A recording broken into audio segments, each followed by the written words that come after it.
누가복음 13장 10절부터 11절 말씀을 읽었습니다.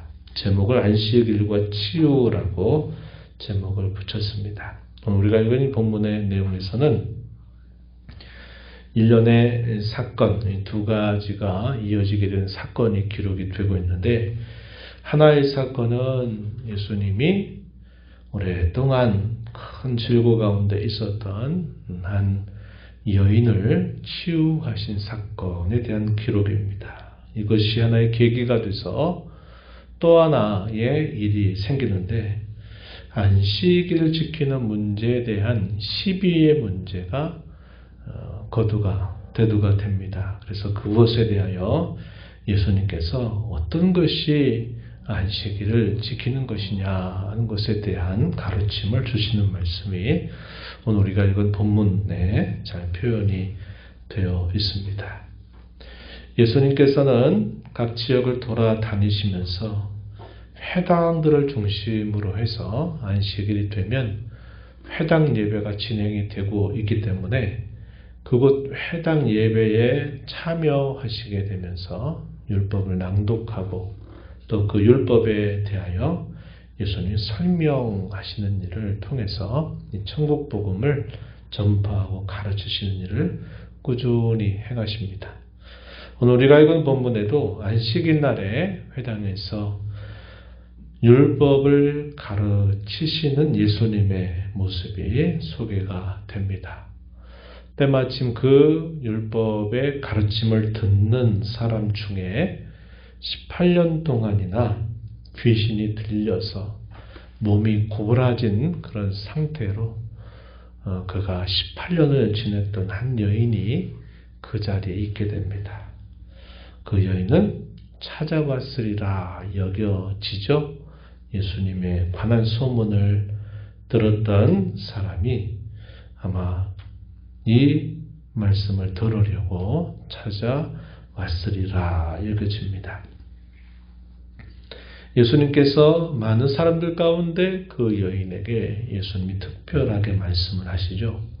뭐라고 말씀하시냐면 너가 내 병에서 놓였다. 내 병이 다 나음을 입었다 라고 말씀을 하시면서 친히 그 여인 가까이 찾아가셔서 그 여인에게 안수를 하시게 됩니다. 그 안수와 함께 그 여인이 그 오랜 시간 동안 겪었던 불치병에서 치유를 받게 되는 기적이 일어나게 되었습니다.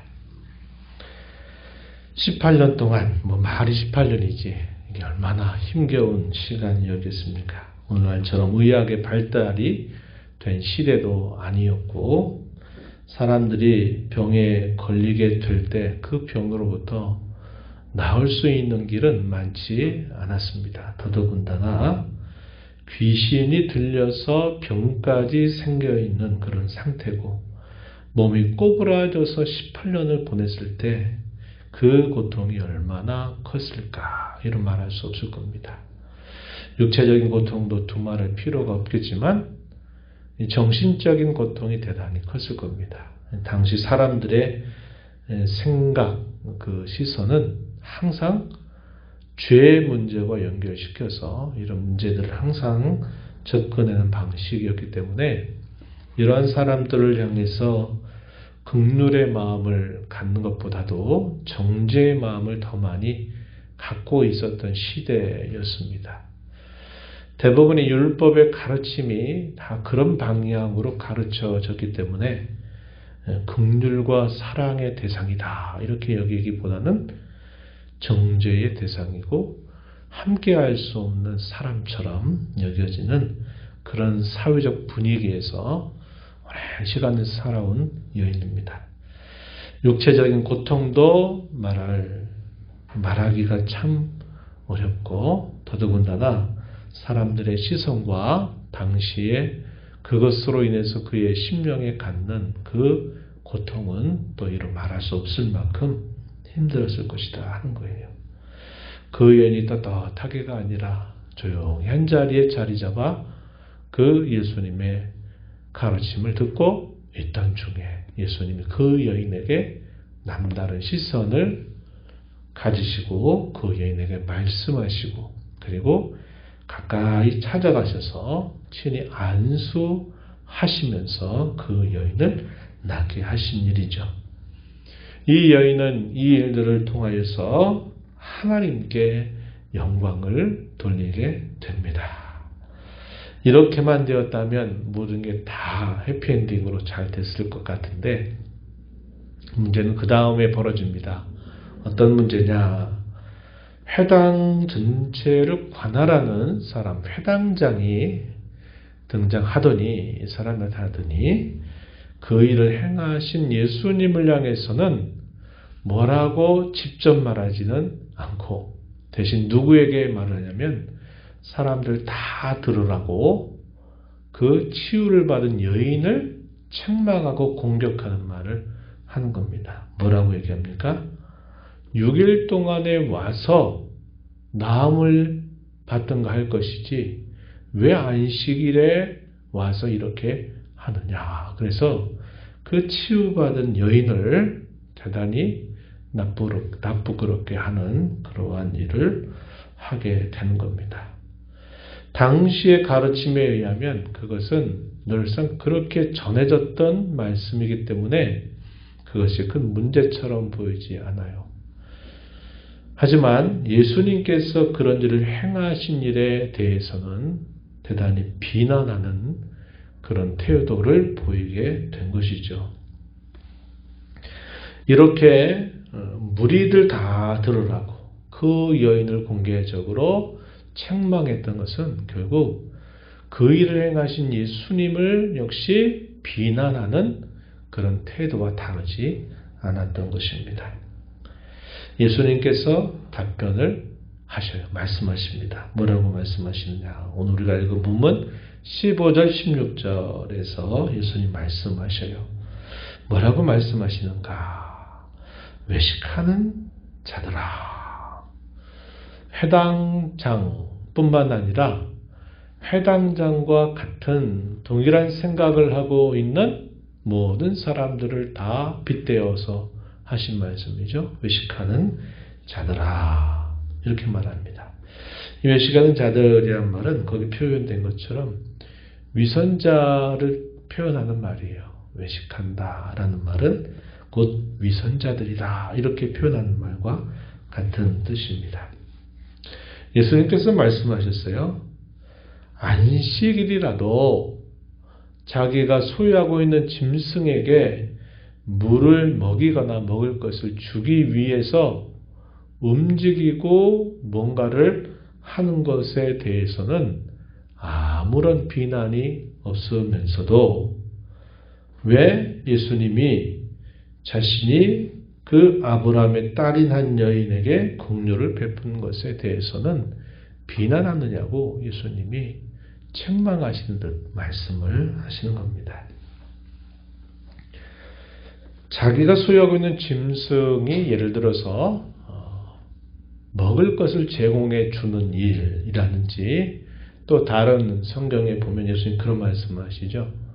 가던 짐승이 구덩이에 빠져가지고 죽게 되면 그 빠져 죽게 되는 짐승을 두고 내버려 두느냐? 그렇지 않다는 거예요. 건져내는 거예요.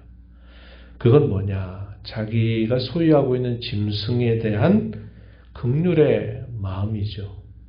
그것 때문에 그건 괜찮다라고 사람들이 여기고 가르쳤던 거예요. 그 짐승에게 긍휼을 베푸는 일이다. 이런 생각을 했던 겁니다. 그런데 안식일에 사탄에게 18년 동안이나 귀신이 들려서 몸에 갖은 고통으로 인해서 사람의 능력으로 치유할 수 없는 불치병에 걸린 이 아브라함의 이 딸을 향해서 긍휼을 베풀어 주는 이 일이 왜 안식일을 범하는 것이냐? 이 일은 더욱더 합당한 일이다. 예수님께서 그렇게 말씀하시고 계신 것입니다. 본문 말씀 한번 들어가서 다시 한번 보실까요? 15절에 외식하는 자들아 너희가 각각 안식일에 자기의 손안하기를 위한 간에서 풀어내어 이끌고 가서 물 먹이지 아니하느냐. 사실상 어떻습니까? 짐승에게 안식일날 하루 안 먹이면 짐승이 죽습니까? 안 죽거든요. 근데 그거는 안식일을 범하는 게 아니라고 말하는 거예요. 물을 주고 먹는 걸 제공하는 것은 그것은 안식일을 범하는 게 아니고 자기 짐승이 구덩이에 빠져 죽게 되는 것 건지는 것도 그건 안식일을 범하는 게 아니라고 말합니다. 그 근거가 뭐냐? 긍휼을 베푼다는 거예요.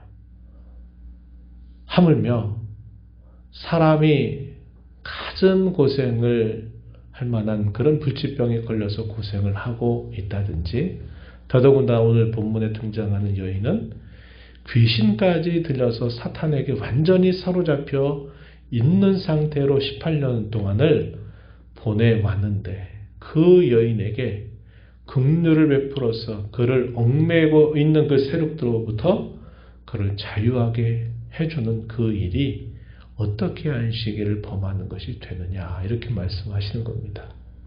예수님의 답변이 어때요? 정말 옳은 말씀이죠. 그렇죠? 이렇게 예수님이 답변을 하는 것입니다. 그랬더니 그 말을 다 들은 사람들, 대부분의 무리들이 뭐라고 여기냐면 그가 하시는 모든 영광스러운 일을 기뻐했다, 이렇게 표현했습니다. 17절 마지막에 그렇게 표현되죠.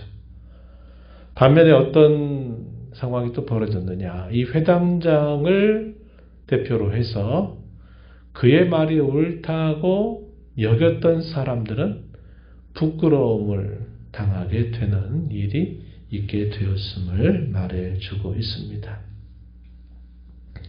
제가 거기도 표현을 했지만요. 부끄러워하는 것, 그것은 자기를 바꿀 수 있는 하나의 좋은 계기는 될 수 있어요. 계기는 될 수 있습니다. 이렇게 앞으로 안 해야 되겠다, 이렇게 할 수 있는 계기가 되기는 하지만 그것이 곧 돌이키는 것, 그가 새롭게 변화되는 것은 아니다 하는 겁니다. 그래서 계기가 될 수는 있어도 부끄러워하는 것 자체가 곧 그가 돌아선다라는 것을 말하지는 않는 겁니다. 인류의 최초 범죄했던 우리의 조상 아담과 하와가 범죄하고 난 다음에 부끄러움을 갖게 돼요. 부끄러움은 하나님이 주신 중요한 선물입니다. 이 부끄러움 때문에 나 다시 이런 일 안 해야지, 앞으로 나 이렇게 안 할 거야, 이렇게 하면서 뭔가 변화의 계기를 준다는 면에서는 이 부끄러움은 하나님이 주신 귀한 선물이에요. 그런데 아담과 하와가 그 부끄러움을 어떻게 가립니까? 무화과 나무 잎을 가지고 자신들의 부끄러움을 막 가려요. 근데 조금 시간 지나면 또 나무 잎이 떨어지면 또 무화과 잎을 또 따가지고 가리는 거예요. 그들이 부끄러움을 제대로 처리하는 길을 찾는 게 아니라 대단히 엉뚱한 데서 그 부끄러움을 가리려고 하다 보니까 결국은 문제가 더 커지게 된 것을 알게 되죠. 창세기 4장에 보면 에녹, 경건한 계열이 아닌 불경건한 계열에 있는 가인의 아들이었던 에녹이 살인을 하고 나서 어떻게 합니까? 거기에 성을 쌓아요. 성을 쌓습니다. 성을 쌓는 건 왜 그러냐? 자신의 부끄러움, 또 자신에게 닥칠 해라는 것이 하나의 돌이킬 수 있는 계기가 돼야 되는데, 이 돌이키는 것을 하지 않고 어떻게 합니까? 성을 쌓는 거죠.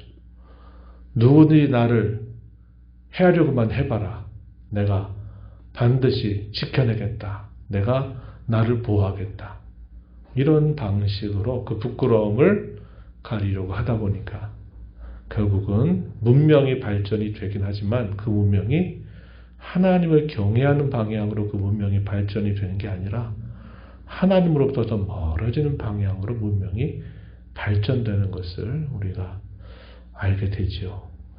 그래서 이 본문 속에서도 하나 이렇게 참고적으로 우리가 생각을 해보면 부끄러움은 좋은 계기가 되지만 그 부끄러움 자체가 곧 돌이키는 것은 아니다 한 겁니다. 이런 면들이 우리가 살펴볼 수 있는 면이 돼요.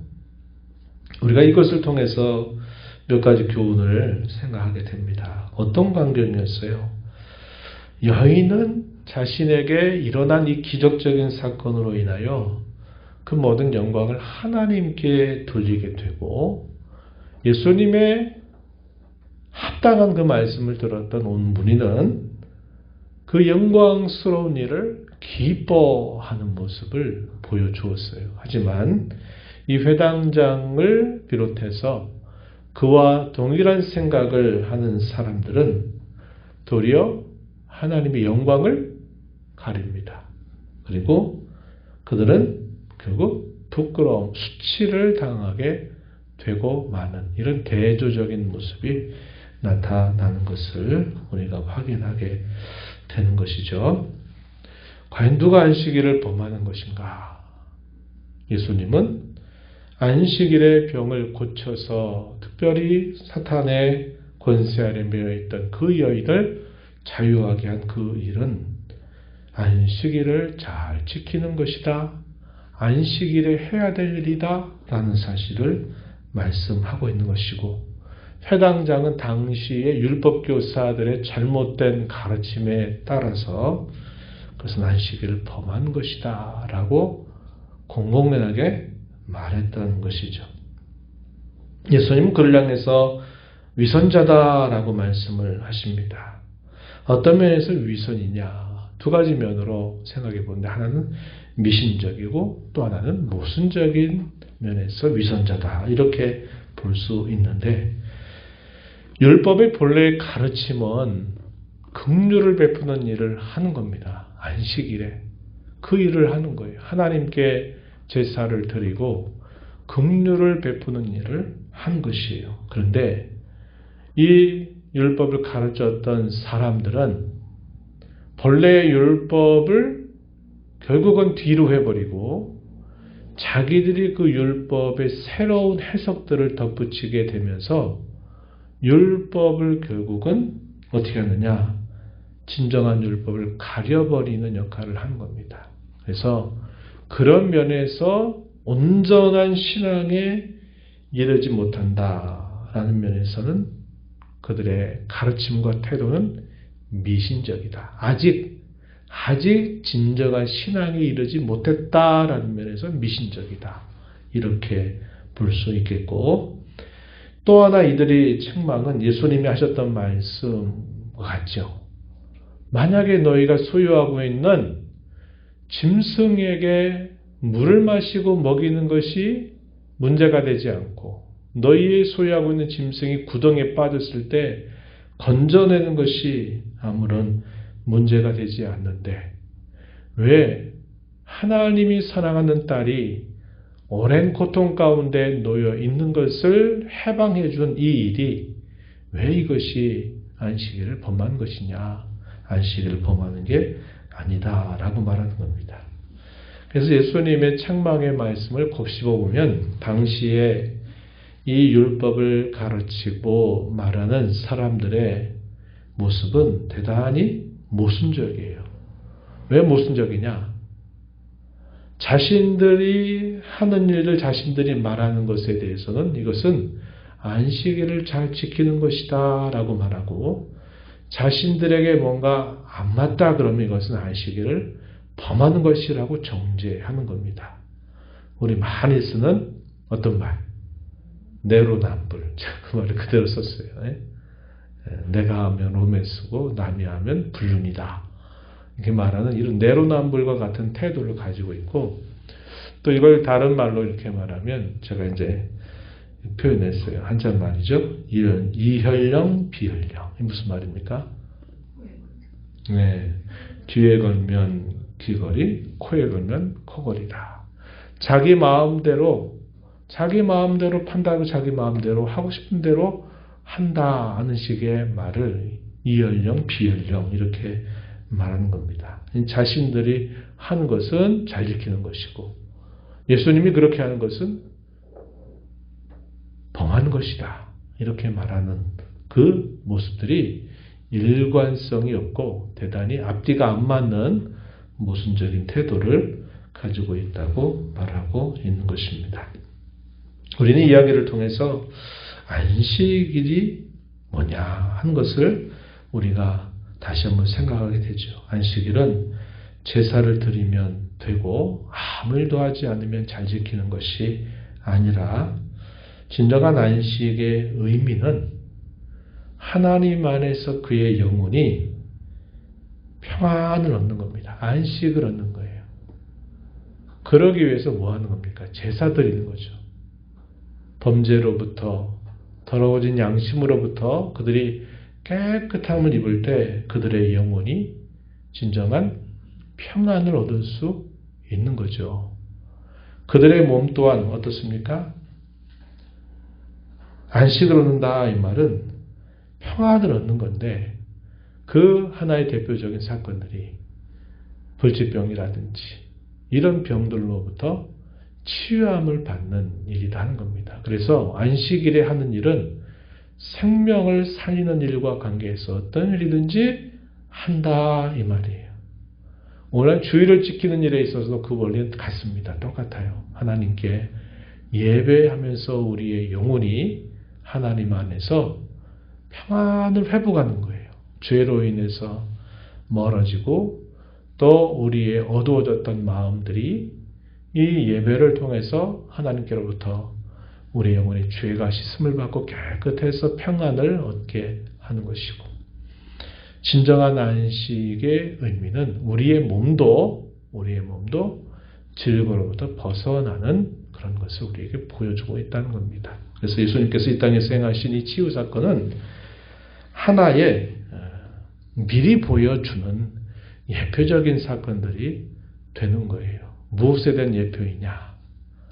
장차 주님이 완성하실 영원한 나라에서는 그들의 육체에 있어서도 평안한 상태가 되는 것을 보여준다는 겁니다.